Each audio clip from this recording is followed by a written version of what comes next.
Templos e instrutores se multiplicam e cada qual oferece parcelas de socorro ou assistência, no serviço de orientação. Contudo, a entrada e posse na herança eterna se verificará através de justos testemunhos.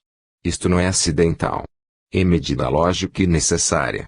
Não se improvisam estátuas raras, sem golpes de escopro, como não se colhe trigo sem campo lavrado. Não poucos aprendizes costumam interpretar certas advertências do Evangelho por excesso de exortação ao sofrimento. No entanto, o que lhes parece obsessão pela dor é imperativo de educação da alma para a vida imperecível. Homem algum encontrará o estuário infinito das energias divinas, sem o concurso das tribulações da terra. Personalidade sem luta, na crosta planetária, é alma estreita. Somente o trabalho e o sacrifício, a dificuldade e o obstáculo, como elementos de progresso e autossuperação, podem dar ao homem a verdadeira notícia de sua grandeza. A grande luta. Porque não temos que lutar contra a carne e o sangue, mas sim contra os principados, contra as potestades, contra os príncipes das trevas deste século, contra as hostes espirituais da maldade, nos lugares celestiais. Paulo, Efésios 6:12. Segundo nossas afirmativas reiteradas, a grande luta não reside no combate com o sangue e a carne, propriamente, mas sim com as nossas disposições espirituais inferiores. Paulo de Tarso agiu divinamente inspirado, quando escreveu sua recomendação aos companheiros de Éfeso. O silencioso e incessante conflito entre os discípulos sinceros e as forças da sombra está vinculado em nossa própria natureza, porquanto nos acompliciávamos abertamente com o mal, em passado não remoto.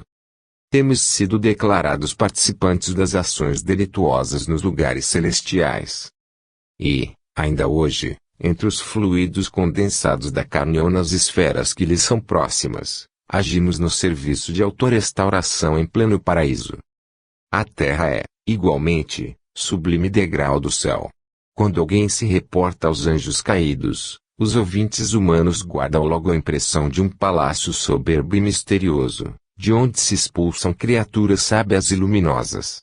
Não se verifica o mesmo, quando um homem culto se entrega ao assassínio, à frente de uma universidade ou de um templo.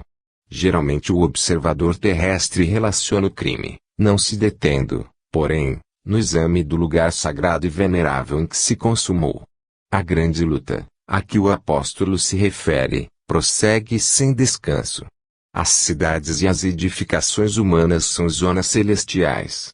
Nem elas e nem as células orgânicas que nos servem, constituem os poderosos inimigos, e, sim, as hastes espirituais da maldade, com as quais nos sintonizamos através dos pontos inferiores que conservamos desesperadamente conosco, vastas arregimentações de seres e pensamentos sombrios que obscurecem a visão humana, e que operam com sutileza, de modo a não perderem os ativos companheiros de ontem. Vós, que dizeis? E perguntou-lhes, e vós, quem dizeis que eu sou?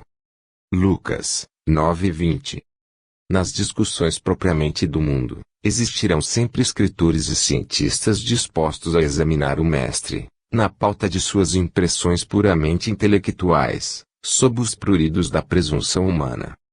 Esses amigos, porém, não tiveram contacto com a alma do Evangelho, não superaram os círculos acadêmicos e nem arriscam títulos convencionais, numa excursão desapaixonada através da revelação divina. Naturalmente, portanto, continuarão enganados pela vaidade, pelo preconceito ou pelo temor que lhes são peculiares ao transitório modo de ser, até que se lhes renove a experiência nas estradas da vida imperecível.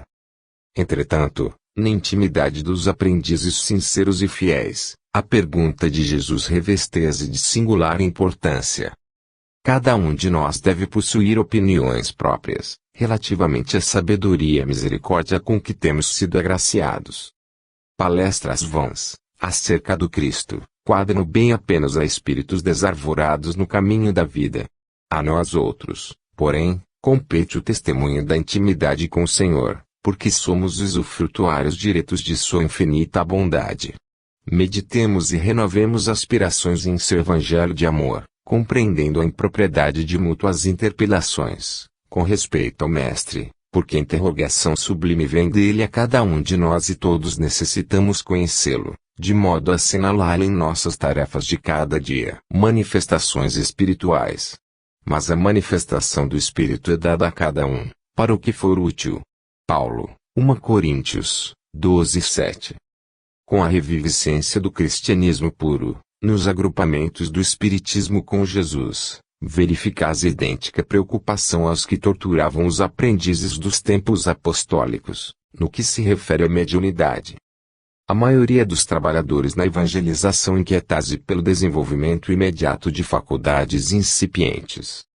Em determinados centros de serviço, exigência e realizações superiores às possibilidades de que dispõe, em outros, sonhase com fenômenos de grande alcance. O problema, no entanto, não se resume a aquisições de exterior. Enriqueça o homem a própria iluminação íntima, intensifique o poder espiritual, através do conhecimento e do amor, e entrará na posse de tesouros eternos, de modo natural. Muitos aprendizes desejariam ser grandes videntes ou admiráveis reveladores, embalados na perspectiva de superioridade, mas não se abalançam nem mesmo a meditar no suor da conquista sublime. Inclinam-se aos proventos, mas não cogitam de esforço. Nesse sentido, é interessante recordar que Simão Pedro, cujo espírito se sentia tão bem com o Mestre glorioso no Tabor, não suportou as angústias do amigo flagelado no Calvário. É justo que os discípulos pretendam o engrandecimento espiritual, todavia, quem possua faculdade humilde não a despreze porque o irmão mais próximo seja detentor de qualidades mais expressivas. Trabalhe cada um com o material que lhe foi confiado, convicto de que o Supremo Senhor não atende, no problema de manifestações espirituais, conforme o capricho humano, mas, sim, de acordo com a utilidade geral. Agradecer. E sede agradecidos. Paulo, Colossenses, 13:15. É curioso verificar que a multidão dos aprendizes está sempre interessada em receber graças, entretanto, é raro encontrar alguém com a disposição de ministrá-las. Os recursos espirituais, todavia, em sua movimentação comum, deveriam obedecer ao mesmo sistema aplicado às providências de ordem material. No capítulo de bênçãos da alma, não se deve receber e gastar, insensatamente, mas recorrer ao critério da prudência e da retidão, para que as possibilidades não sejam absorvidas pela desordem e pela injustiça. É por isso que, em suas instruções aos cristãos de Colossos, recomenda ao apóstolo que sejamos agradecidos. Entre os discípulos sinceros, não se justifica o velho hábito de manifestar reconhecimento em frases bombásticas e laudatórias. Na comunidade dos trabalhadores fiéis a Jesus, agradecer significa aplicar proveitosamente as dádivas recebidas, tanto ao próximo, quanto a si mesmo. Para os pais amorosos, o melhor agradecimento dos filhos consiste na elevada compreensão do trabalho e da vida, de que oferecem testemunho. Manifestando gratidão ao Cristo, os apóstolos lhe foram leais até o último sacrifício. Paulo de Tarso recebe o apelo do Mestre e, em sinal de alegria e de amor, serve a causa divina, através de sofrimentos inomináveis, por mais de 30 anos sucessivos. Agradecer não será tão somente problema de palavras brilhantes, é sentir a grandeza dos gestos, a luz dos benefícios, a generosidade da confiança e corresponder, espontaneamente, estendendo aos outros os tesouros da vida. O diabo. Respondeu-lhe Jesus, não vos escolhi a vós, os 12? E um de vós é diabo. João, 6,70.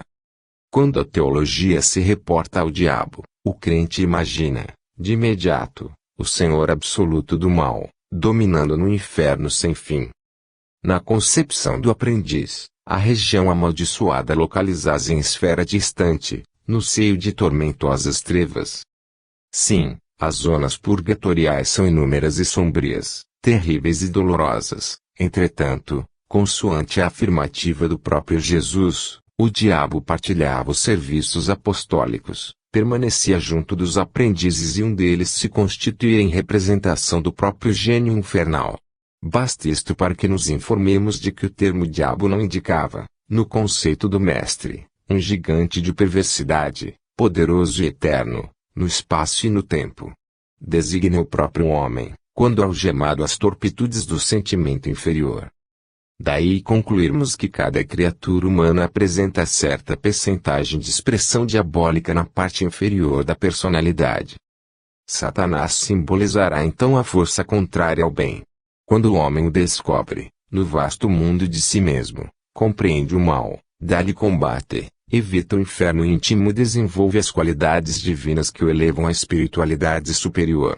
Grandes multidões mergulham em desesperanças seculares, porque não conseguiram ainda identificar semelhante verdade.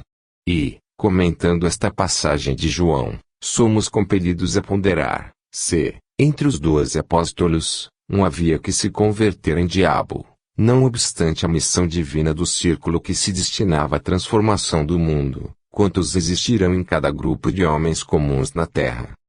Falsos discursos. E sede cumpridores da palavra, e não somente ouvintes, enganando-vos com falsos discursos. Tiago, 1:22.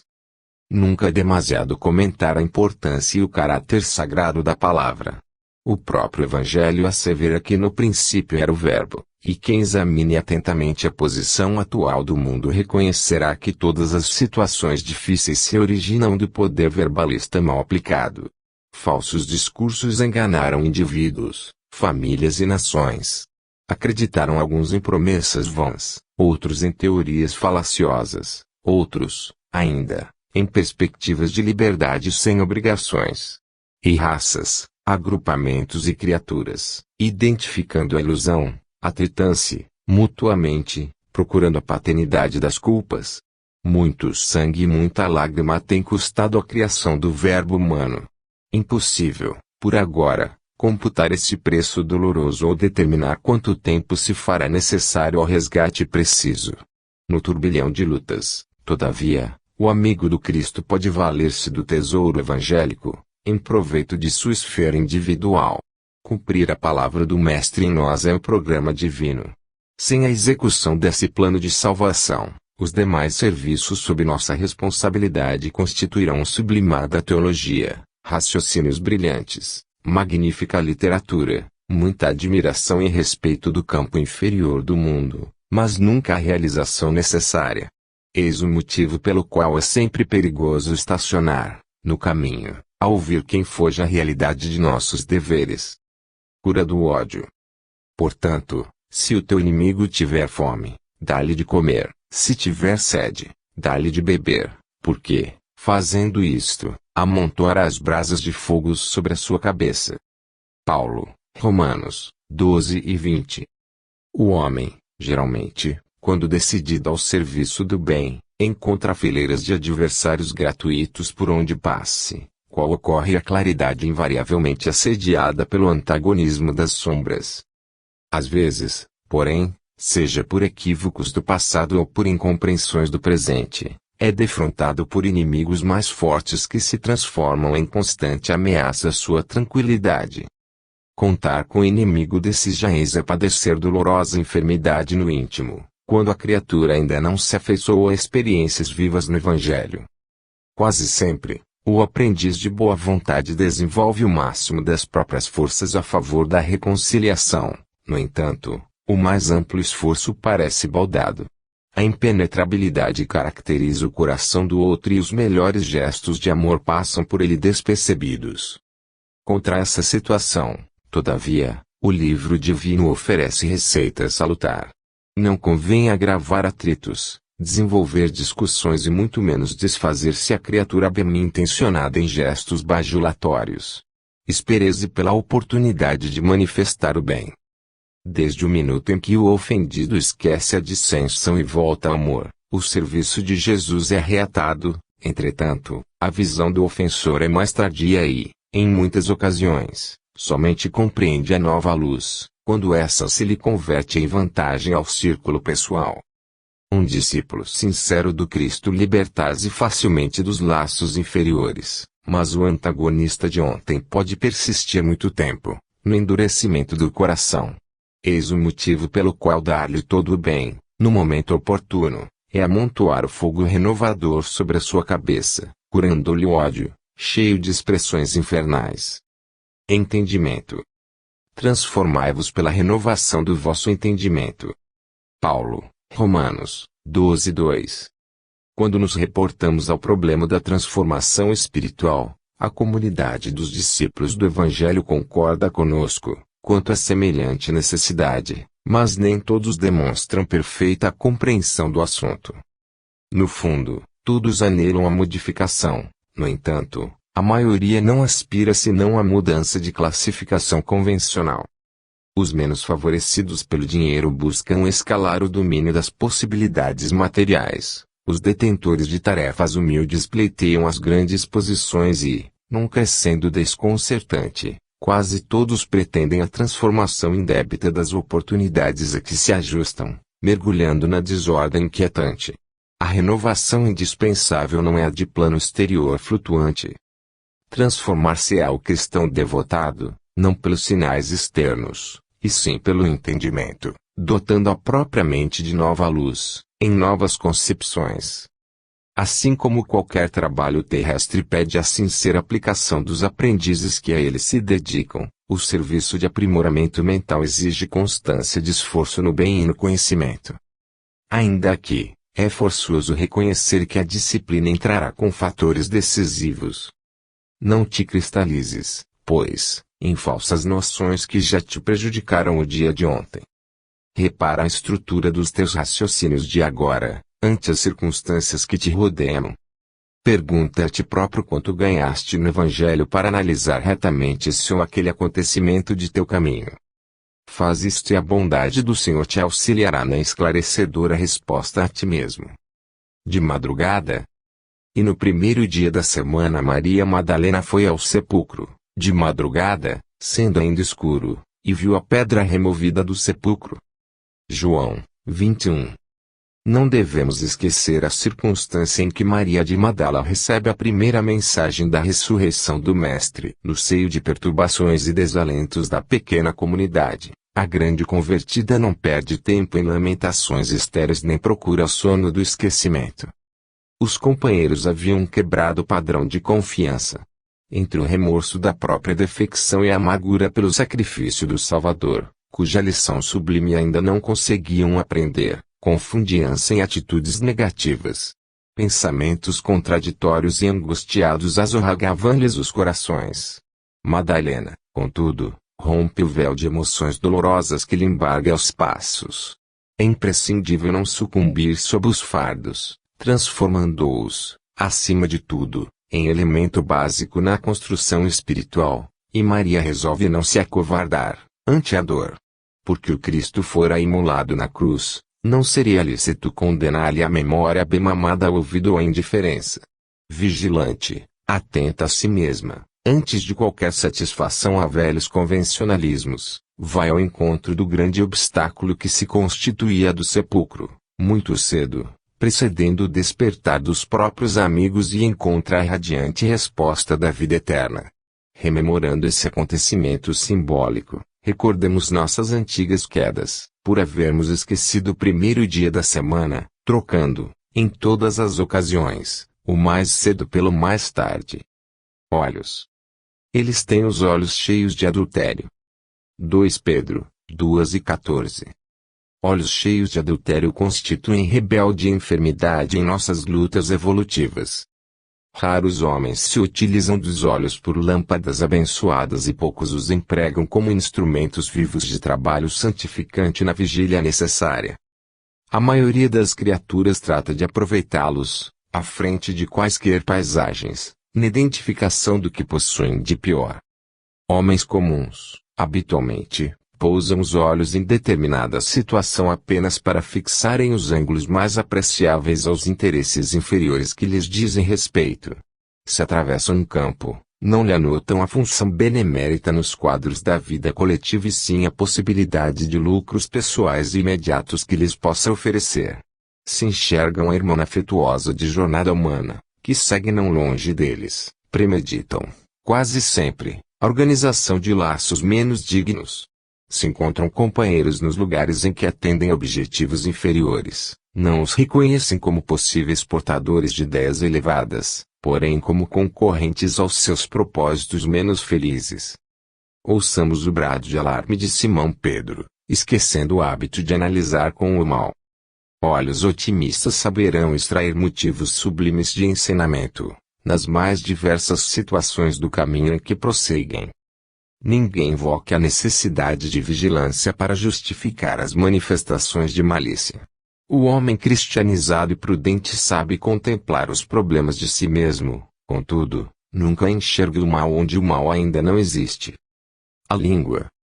A língua também é um fogo. Tiago, 3:6.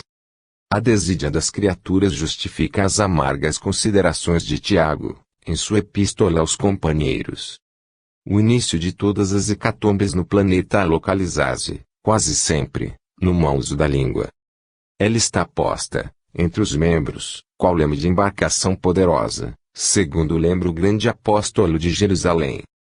Em sua potencialidade, permanecem sagrados recursos de criar, tanto quanto o leme de proporções reduzidas foi instalado para conduzir. A língua detém a centelha divina do verbo, mas o homem, de modo geral, costuma desviá-la de sua função edificante, situando-a no pântano de cogitações subalternas e, por isso mesmo, vemo-la à frente de quase todos os desvarios da humanidade sofredora, cristalizada em propósitos mesquinhos, a míngua de humildade e amor. Nasce a guerra da linguagem dos interesses criminosos, insatisfeitos. As grandes tragédias sociais se originam, em muitas ocasiões, da conversação dos sentimentos inferiores. Poucas vezes a língua do homem há consolado e edificado os seus irmãos. Reconheçamos, porém, que a sua disposição é sempre ativa para excitar, disputar, deprimir, enxovalhar, acusar e ferir desapiedadamente. O discípulo sincero encontra nos apontamentos de Tiago uma tese brilhante para todas as suas experiências. E, quando chega a noite de cada dia, é justo interrogue a si mesmo: terei hoje utilizado a minha língua, como Jesus utilizou a dele? Lei do uso. E quando estavam saciados, disse Jesus aos seus discípulos: recolhei os pedaços que sobejaram, para que nada se perca. João, 6:12. Observada a lei do uso, a miséria fugirá do caminho humano. Contra o desperdício e a avareza é imperioso o trabalho de cada um, porque, identificado o equilíbrio, o serviço da justiça econômica estará completo, desde que a boa vontade habite com todos. A passagem evangélica que descreve o trabalho de alimento à multidão assinala as significativas palavras do Senhor, quanto às sobras de pão, transmitindo ensinamento de profunda importância aos discípulos. Geralmente, o aprendiz sincero, nos primeiros deslumbramentos da fé reveladora, deseja desfazer-se nas atividades de benemerência, sem base na harmonia real. Aí temos, indiscutivelmente, louvável impulso, mas, ainda mesmo na distribuição dos bens materiais, é indispensável evitar o descontrole e o excesso. O pai não suprime o inverno, porque alguns dos seus filhos se queixam do frio, mas equilibra a situação, dando-lhes coberturas. A caridade reclama entusiasmo, entretanto, exige também discernimento generoso, que não inclina o coração à secura. Na grande assembleia de necessitados do monte, por certo, não faltariam preguiçosos e perdulários, prontos a inutilizar a parte restante de pão, sem necessidade justa. Jesus, porém, antes que os levianos se manifestassem, recomendou claramente: recolhei os pedaços que sobejaram, para que nada se perca. É que, em todas as coisas, o homem deverá reconhecer que o uso é compreensível na lei, desprezando o abuso que é veneno mortal nas fontes da vida. Que despertas! De sorte que transportavam os enfermos para as ruas e os punham em leitos e em camilhas para que ao menos a sombra de Pedro, quando este passasse, cobrisse alguns deles. Atos 5:15. O conquistador de glórias sanguinolentas espalha terror e ruínas por onde passa. O político astucioso semeia a desconfiança e a dúvida. O juiz parcial acorda o medo destrutivo. O revoltado espalha nuvens de veneno sutil. O maledicente injeta disposições malignas nos ouvintes, provocando o verbo desvairado. O caluniador estende fios de trevo na senda que trilha. O preguiçoso adormece as energias daqueles que encontra, inoculando-lhes fluidos entorpecentes. O mentiroso deixa perturbação e insegurança ao redor dos próprios passos. O galhofeiro, com a simples presença, inspira e encoraja histórias hilariantes. Todos nós, através dos pensamentos, das palavras e dos atos, criamos a atmosfera particular, que nos identifica aos olhos alheios. O sombra de Simão Pedro, que aceitara o Cristo e a ele se consagrara, era disputada pelos sofredores e doentes que encontravam nela esperança e alívio, reconforto e alegria. Examina os assuntos e as atitudes que a tua presença desperta nos outros. Com atenção, descobrirás a qualidade de tua sombra e, se te encontras interessado em aquisição de valores iluminativos com Jesus, será fácil descobrires as próprias deficiências e corrigi-las. Como testemunhar? Mas recebereis o poder do Espírito Santo, que há de vir sobre vós, e ser-me-eis testemunhas, tanto em Jerusalém como em toda a Judéia e Samária, e até os confins da terra. Atos 1:8. Realmente, Jesus é o Salvador do mundo, mas não libertará a terra do império do mal, sem a contribuição daqueles que lhe procuram os recursos salvadores. O Divino Mestre, portanto, precisa de auxiliares com atribuições de prepostos e testemunhas, em toda parte. É impraticável o aprimoramento das almas, sem educação, e a educação exige legiões de cooperadores. Contudo, para desempenharmos a tarefa de representantes do Senhor, na obra sublime de elevação, não basta o título externo, com vistas escola religiosa. Indispensável é a obtenção de bênçãos do alto, por intermédio da execução de nossos deveres, por mais difíceis e dolorosos. Até agora, conhecemos a saciedade, na terra, o poder de dominar, governar, recusar e ferir, de fácil acesso no campo da vida. Raras criaturas, porém, fazem por merecer de Jesus o poder celeste de obedecer, ensinando, de amar, construindo para o bem, de esperar, trabalhando, de ajudar desinteressadamente. Sem a recepção de semelhantes recursos, que nos identificam com o trabalhador divino, e sem as possibilidades de refleti-lo para o próximo, em espírito e verdade, através do nosso esforço constante de aplicação pessoal do Evangelho, podemos personificar excelentes pregadores, brilhantes literatos ou notáveis simpatizantes da doutrina cristã, mas não testemunhas dele. Espiritismo na fé. E estes sinais seguirão aos do que crerem. Em meu nome expulsarão os demônios, falarão novas línguas. Jesus, Marcos 16 e 17. Permanecem as manifestações da vida espiritual em todos os fundamentos da revelação divina, nos mais variados círculos da fé. Espiritismo em si, portanto, deixa de ser novidade, dos tempos que correm, para figurar na raiz de todas as escolas religiosas.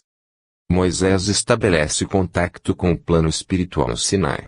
Jesus é visto pelos discípulos, no Tabor, ladeado por mortos ilustres.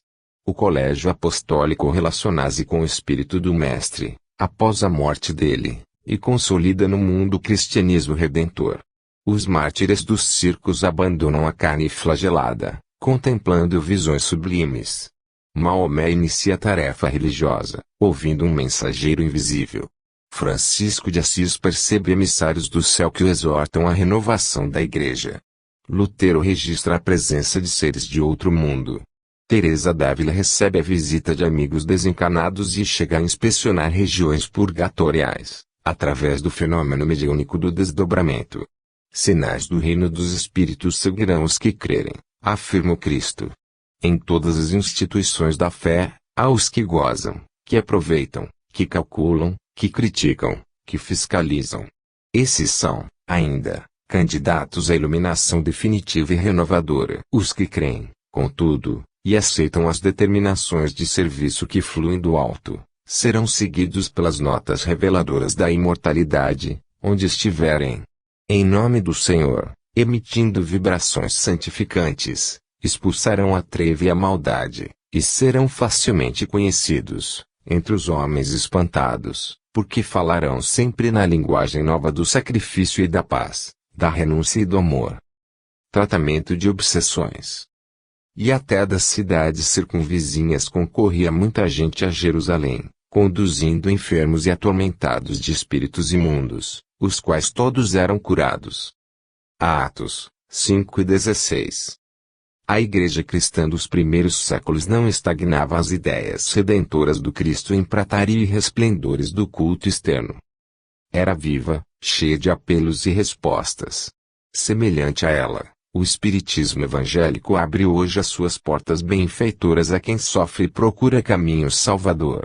É curioso notar que o trabalho enorme dos espiritistas de agora, no socorro às obsessões complexas e dolorosas, era da intimidade dos apóstolos. Eles doutrinavam os espíritos perturbados, renovando pelo exemplo e pelo ensino, não só os desencarnados sofredores, mas também os médiuns enfermos que lhes padeciam as influências. Desde as primeiras horas de tarefa doutrinária sabe a alma do cristianismo que seres invisíveis, menos equilibrados, vagueiam no mundo, produzindo chagas psíquicas naqueles que lhes recebem atuação, e não desconhece as exigências do trabalho de conversão e elevação que lhe cabe realizar. Os dogmas religiosos, porém, impediram-lhe o serviço eficiente, há muitos séculos. Em plena atualidade, todavia, ressurgem os quadros primitivos da Boa Nova.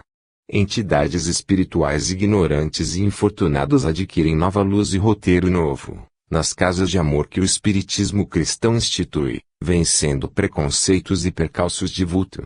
O tratamento de obsessões, portanto, não é trabalho excêntrico, em nossos círculos de fé renovadora. Constitui simplesmente a continuidade do esforço de salvação aos transviados de todos os matizes, começado nas luminosas mãos de Jesus. Na revelação da vida. E os apóstolos davam, com grande poder, testemunho da ressurreição do Senhor Jesus, e em todos eles havia abundante graça. Atos 4:33. Os companheiros diretos do Mestre Divino não estabeleceram os serviços da comunidade cristã sobre princípios cristalizados, inamovíveis.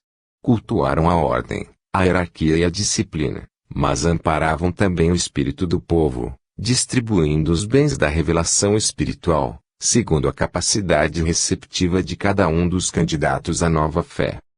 Negar, presentemente, a legitimidade do esforço espiritista, em nome da fé cristã, é testemunho de ignorância ou leviandade. Os discípulos do Senhor conheciam a importância da certeza na sobrevivência para o triunfo na vida moral.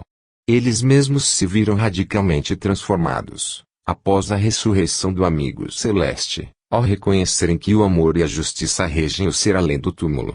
Por isso mesmo, atraíam companheiros novos, transmitindo-lhes a convicção de que o Mestre prosseguia vivo e operoso, para lá do sepulcro.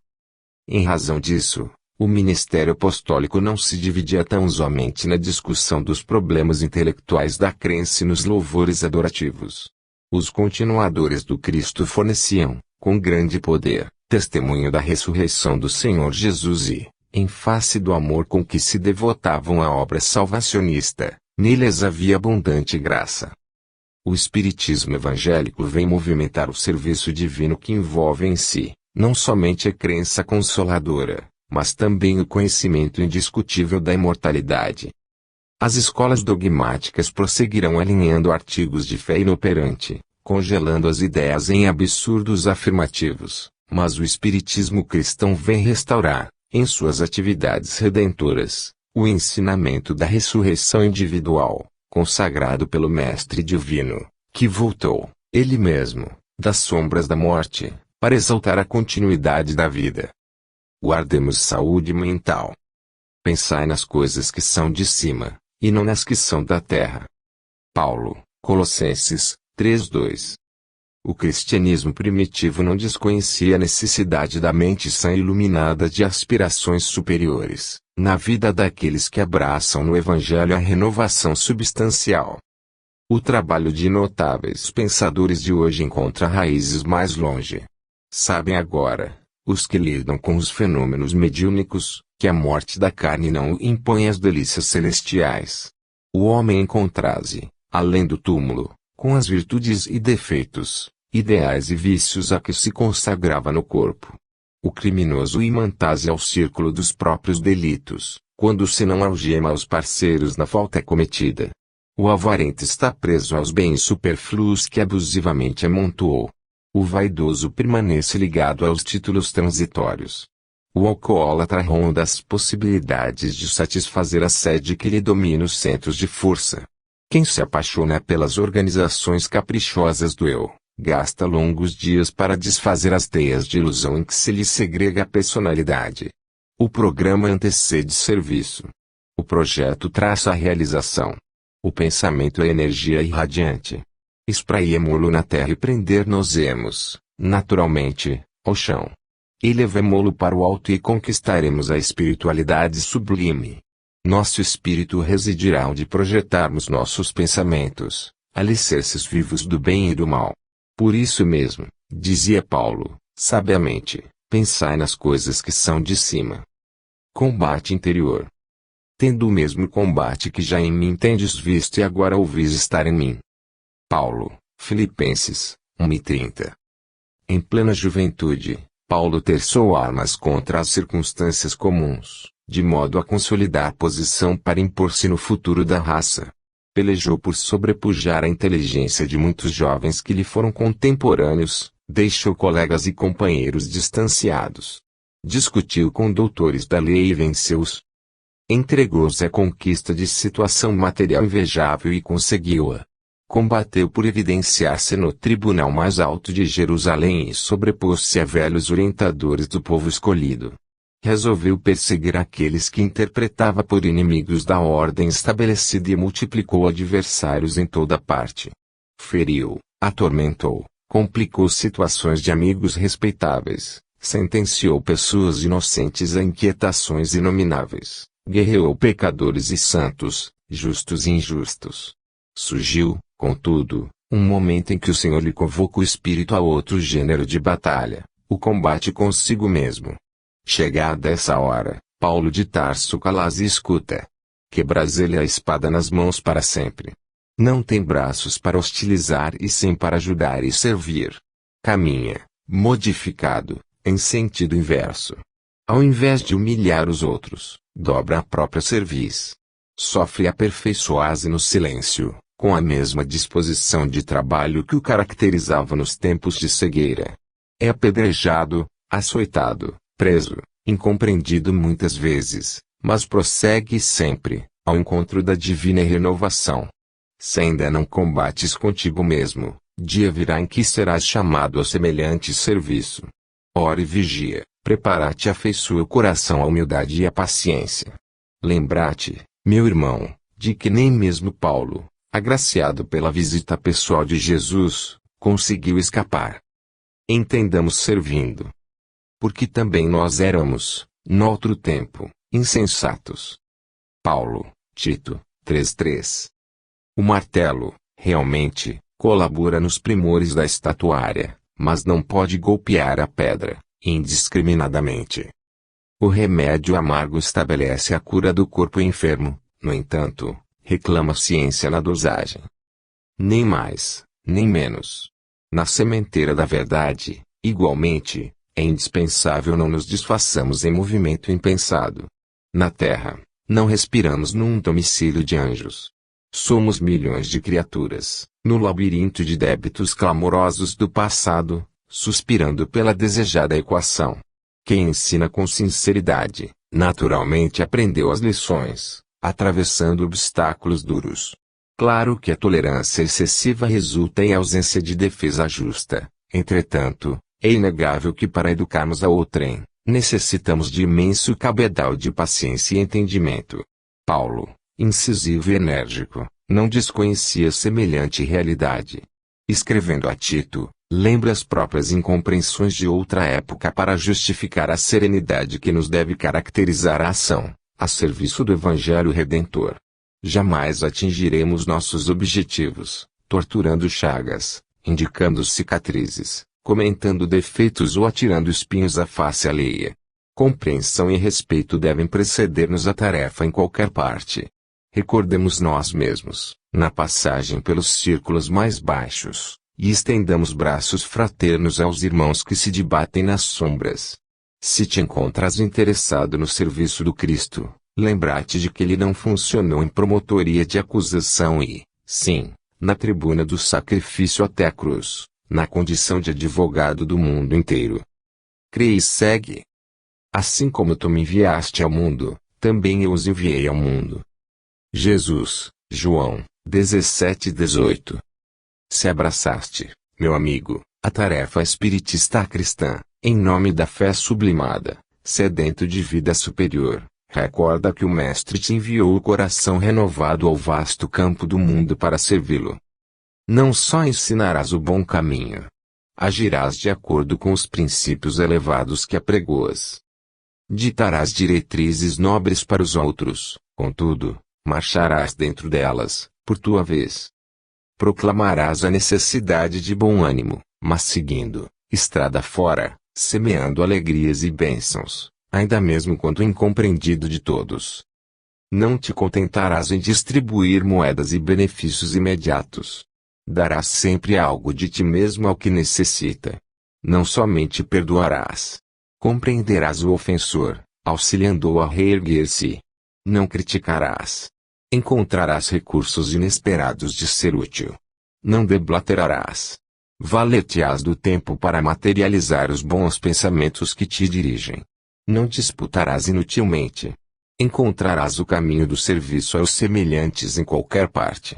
Não viverás simplesmente no combate palavroso contra o mal. Reterás o bem, semeando-o com todos. Não condenarás. Descobrirás a luz do amor para fazê-la brilhar em teu coração, até o sacrifício. Ora e vigia. Ama e espera. Serve e renuncia. Se não te dispões a aproveitar a lição do Mestre Divino, afeiçoando a própria vida aos seus ensinamentos, a tua fé terá sido vã. Fim.